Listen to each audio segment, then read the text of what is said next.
क्योंकि जो बातचीत हुई है उसमें एजेंडा फिक्स कर लिया गया है। ये तय कर लिया गया है कि कहां कहां अटैक करना है, पिन पॉइंट अटैक कैसे करना है और कैसे ईरान को घुप अंधेरे में झोंक देना है। क्यों हम ऐसा कह रहे हैं, चलिए जल्दी से जानकारी आपके सामने रख देते हैं। बाइडेन और नेतन्याहू की आप देख रहे हैं फोन कॉल चली है और 50 मिनट तक दोनों नेताओं की बातचीत हुई है। बाइडेन के साथ कमला हैरिस भी इस बातचीत में मौजूद थी, कुछ और अधिकारी भी थे और लंबी बातचीत हुई है, यानी रणनीति तय हो गई।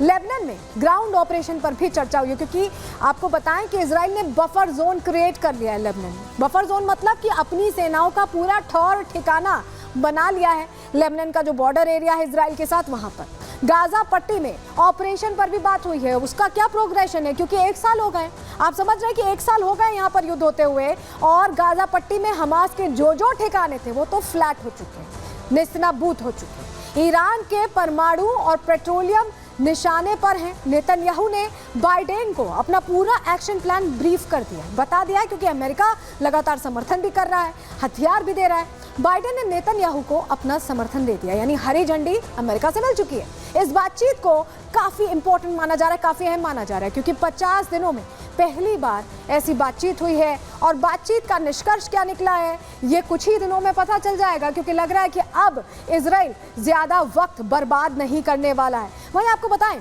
कि विदेश विभाग के प्रवक्ता, यूएस के विदेश विभाग के प्रवक्ता मैथ्यू मिलर से भी ये समझने की कोशिश की गई कि आखिर प्लान ऑफ एक्शन क्या है, तैयारी कितनी बड़ी है, अमेरिका किस तरह से बैक कर रहा है। इन तमाम सवालों का जवाब देते हैं आपको, सुनिए। That the diplomatic resolution that we want to see is the full implementation of United Nations Security Council Resolution 1701. That has been our priority, and it's what you've heard from the United States going back to the immediate days after October 7th when Hezbollah began launching rocket attacks against Israel.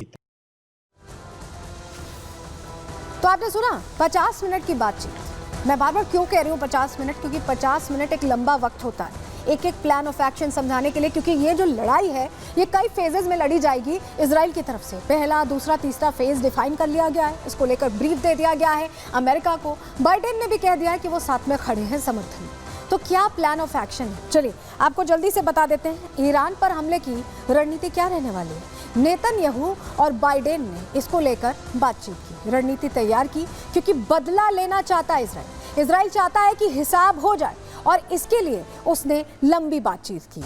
Iran को सबक सिखाना चाहता है। आपको याद होगा 1 अक्टूबर की वो तारीख जब 181 मिसाइलें धड़ाधड़ यहाँ पर एक तरह से अटैकिंग मोड में अटैक करके इजराइल को नुकसान पहुंचाने के लिए प्लान ऑफ एक्शन पे ईरान ने काम किया था। लेकिन उस वक्त यूएस के जो वॉरशिप्स थे और साथ ही जो इजराइल का एक तरह से सिस्टम है, आयरन डोम सिस्टम, जो रेजिस्टेंस सिस्टम है, उसने काम किया और सुरक्षित रखा इजराइल को। लेकिन कोशिश तो की गई थी और बदला लेगा इजराइल।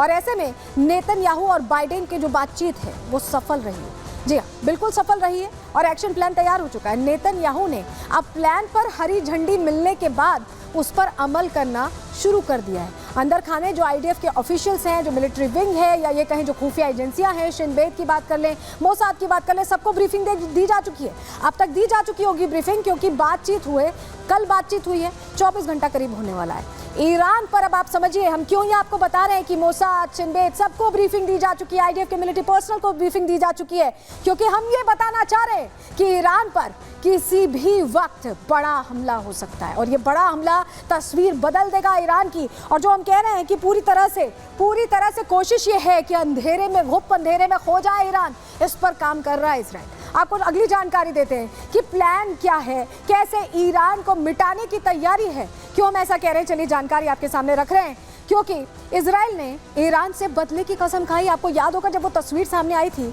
181 मिसाइल्स दागे गए थे महज आधे घंटे में, और तभी योव गैलेंट ने कह दिया था, नेतन्याहू ने कह दिया था कि समय हमारा होगा, बारूद हमारा होगा और नुकसान पहुंचेगा ईरान को।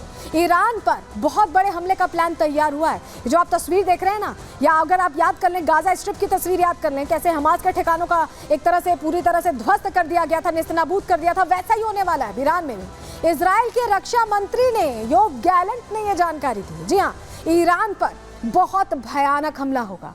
योव गैलेंट ही वो चेहरा जो पहले भी कह चुके हैं कि समय और बारूद हमारा होगा, और अब वो कह रहे हैं कि ईरान हमले को समझ नहीं पाएगा, यानी वो भांप भी नहीं पाएगा और नुकसान हो जाएगा। इजराइल की जो ये चेतावनी है, इससे ईरान अब टेंशन में आ गया है, ईरान को डर लगने लगा है। इजराइल की धमकी से दुनिया भी परेशान है, क्योंकि दुनिया को अब लग रहा है कि वॉर एक अलग लेवल पे जाती दिखाई दे रही है। अमेरिका पूरे मामले पर नजर बनाए हुए है, बातचीत तो चली रही है, नजर भी बनाए हुए है। वहीं आपको बताएं कि योव गैलेंट रक्षा मंत्री जब ये कहते हैं कि हमला होगा, बड़ा हमला होगा, तो अर्थ बड़ा है, मायने बड़े हैं। रक्षा मंत्री इजराइल के योव गैलेंट कैसे खुली धमकी अब दे रहे हैं ईरान को, एक तरह से वार्निंग दे रहे हैं, सुनवाते हैं आपको पहले। אתם ראיתם את ההתקפות שהאיראנים תקפו אותנו לפני זמן קצר. ההתקפות האלה היו אגרסיביות, אבל ההתקפות האלה נכשלו כי הן לא היו התקפות מדויקות.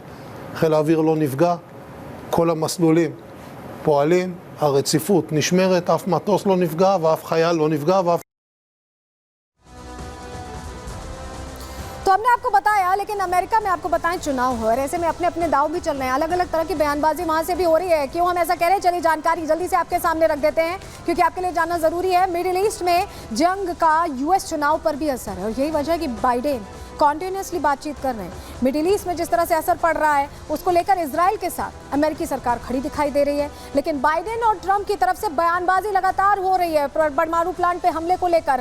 यहाँ पर हमला नहीं चाहते हैं बाइडेन, लेकिन बाइडेन सरकार फिर भी स्टैंड कर रही है। ट्रंप ने ईरान के जो परमाणु प्लांट्स हैं उसके लिए कहा है कि आप हमला कर सकते हैं। बाइडेन और ट्रंप में दोनों तरफ से बयानबाजी चल रही है और जंग पर जो बयान है उसका असर चुनाव पे पड़ेगा और ऐसे में वहाँ भी एक रस्साकशी देखी जा रही है अमेरिका में भी, क्योंकि वहाँ पर गेम चेंज होने वाला है।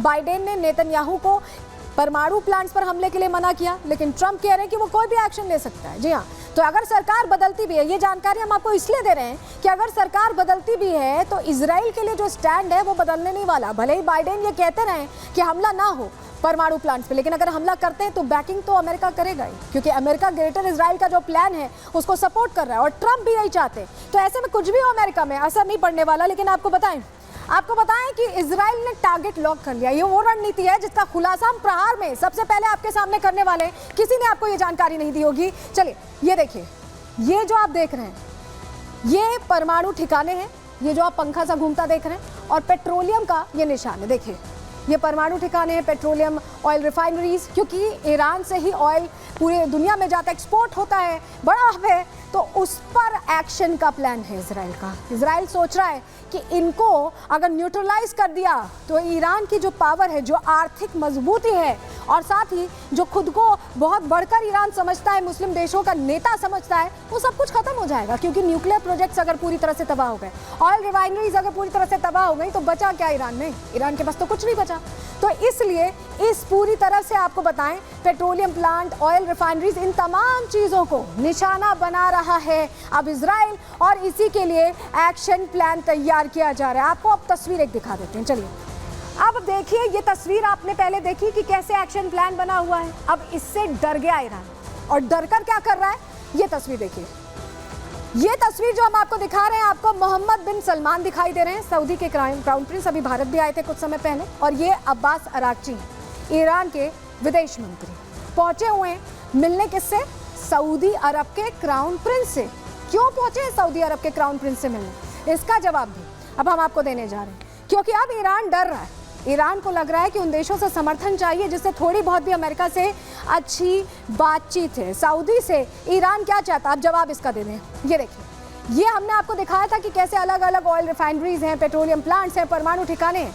ये आप देखिए मैप में इजराइल की ये पोजीशनिंग है। अगर इजराइल यहाँ से हमला करना चाहे, यहाँ पर ईरान इधर है, ये इराक है, इधर जॉर्डन है, ठीक है, तो हमला करने के लिए एक फ्रेंडली जोन चाहिए होगा। फ्रेंडली जोन इसलिए कि आप एयरफील्ड तभी तो यूज़ कर पाएंगे, एयर वॉरफेयर के लिए आपको वो एरिया चाहिए। तो कौन सा रास्ता अख्तियार करेगा इजराइल? ये देखिए, ये सऊदी है, सऊदी से होकर जाएगा और इन इलाकों को तबाह कर देगा जहां पर तमाम चीजें हैं ईरान की। और यही वजह है कि ईरान को लग रहा है कि अगर सऊदी ने ऐसा अलाउ कर दिया तब तो तबाही मच जाएगी ईरान में। और ईरान ने इसीलिए अपने विदेश मंत्री को कहाँ भेजा है? सऊदी भेजा है, जिससे कि बातचीत के जरिए कुछ बेहतर हो पाए, और हो सकता है कि सऊदी सपोर्ट ना करे।